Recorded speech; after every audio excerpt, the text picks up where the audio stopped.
അപ്പൂസ് രാവിലെ സ്കൂളിലോട്ട് പോയിട്ടുണ്ട്. അപ്പോൾ ദേവൻ ഇന്ന് വൈകുന്നേരമാണ് ട്യൂഷൻ. അപ്പോൾ അവൾ എന്നും കാപ്പിയാണ് വേണമെന്ന് പറയുന്നത്. ഇന്ന് അവൾക്ക് കാപ്പി വേണ്ട, ചോറ് വേണമെന്ന് പറഞ്ഞിട്ടുണ്ടായിരുന്നേ.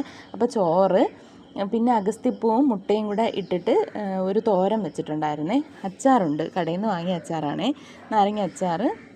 പിന്നെ അവിയലുണ്ടായിരുന്നു, പപ്പടം ഉണ്ടായിരുന്നു, പിന്നെ തൈര് മുളക് താളിച്ച് ഒഴിച്ചതുണ്ടായിരുന്നു. അപ്പോൾ ഇത് ഇത്രയും കൂടെ കൂട്ടി കൊടുത്തു വിട്ടിട്ടുണ്ടേ.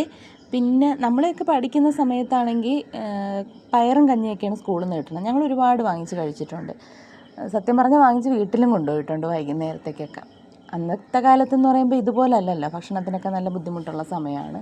പിന്നെ ഇപ്പോഴെന്ന് വെച്ച് കഴിഞ്ഞാൽ അങ്ങനെയില്ല. അവർക്ക് എന്ത് വേണം നമുക്ക് കൊണ്ടുപോകാനുള്ള ഇതുണ്ട്, അല്ലെങ്കിൽ സ്കൂളിൽ നിന്ന് കഴിക്കാനുള്ളൊരു സംവിധാനമുണ്ട്. പഠിക്കാനായിരുന്നാലും നല്ല മാറ്റമാണ്. സർക്കാർ സ്കൂളുകളിൽ ഇപ്പം നല്ല രീതിയിലാണ് പ്രവർത്തനങ്ങൾ നടന്നുകൊണ്ടിരിക്കുന്നത്. അപ്പോൾ ഇന്നത്തെ ദിവസം ഇങ്ങനെയാവട്ടെ.